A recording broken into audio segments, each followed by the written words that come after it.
Hi, and welcome to our video project called India After World War II. Now over to Rachel with how the economy was after World War II in India. Once India gained independence in 1947, they planned on a modern economy. India built some industries but lacked oil and natural gas.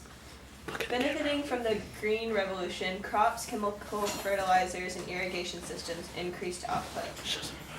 During the 1980s, India went toward a market economy from outside pressure. India has been a leader of information technology in providing the world with computer software. And now over to Maddie with the world power status in India after World War II. After 1945 also. India became a self-rule in Gandhi's idea of non-violence. Gandhi reflected Western as well as Indian influence. He urged for equal rights for all Indians, women as well as men. Gandhi started a movement called the Salt March. After the Salt March in 1939, the New World exploded. Britain was outraged. Indian leaders postponing independence and brought India into the war.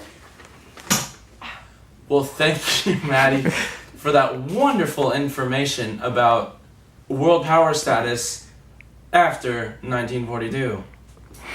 Now we go to 45. Now we go to Jacob with Gandhi's nonviolent movement to promote independence. In April 30th, Gandhi led followers on a march to the sea to gather salts. This was in direct opposition to British rule. Gandhi used nonviolence tactics like this to oppose law he did not see as morally right to gain independence. Soon after, in 1947, India gained its independence. Soon after this, however, Gandhi died in January of the next year. A quick short clip to entertain your noggin.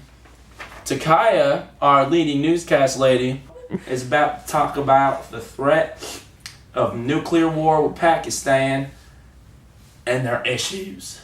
In the 1970s, first India and then Pakistan developed nuclear weapons programs. By 1998, both nations had successfully tested nuclear weapons.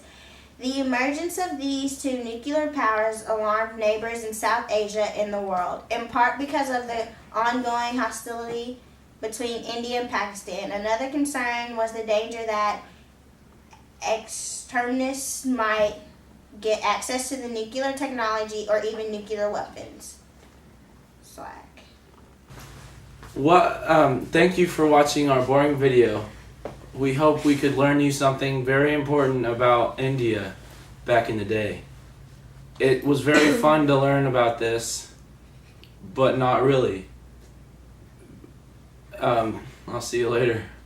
Now let's turn to the most famous non-violent decolonization, or supposedly so anyway, that of India. So the story begins, more or less, in 1885 with the founding of the Indian National Congress. Congress Party leaders and other nationalists in India were usually from the elite classes. Initially, they didn't even demand independence from Britain, but they were interested in creating a modern Indian nation rather than a return to some ancient pre-colonial form, possibly because India was, and is, hugely diverse and really only unified into a single state when under imperial rule by one group or another, whether the Mauryans, the Guptas, the Mughals, or the British. Okay, let's go to the thought bubble. The best-known Indian nationalist, Mohandas K. Gandhi, was a fascinating character, a British-educated lawyer born to a wealthy family. He's known for making his own clothes, his long fasts, and his battles to alleviate poverty, improve the rights of women, and achieve a unified Indian independence from Britain.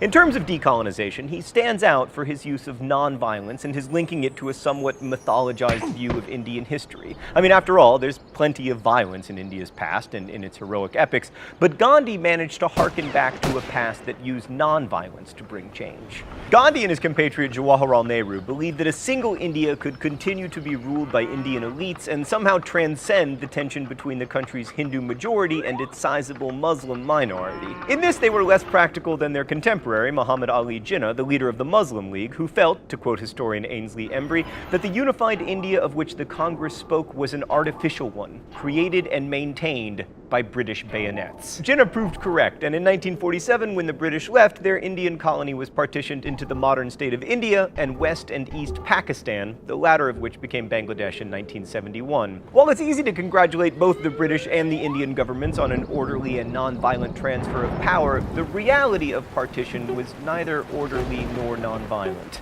About 12 million people were displaced as Hindus in Pakistan moved to India and Muslims in India moved to Pakistan. As people left their homes, sometimes unwillingly, there was violence, and all told, as many as 500,000 people were killed, more than died in the bloody Indonesian battle for independence. So while it's true that the massive protests that forced Britain to end its colonization of India were non-violent, the emergence of the independent states involved really wasn't. Thanks, Thought Bubble. All this violence devastated Gandhi, whose lengthy and repeated hunger strikes to end violence had mixed results, and who was eventually assassinated by a Hindu nationalist who felt that Gandhi was too sympathetic to Muslims.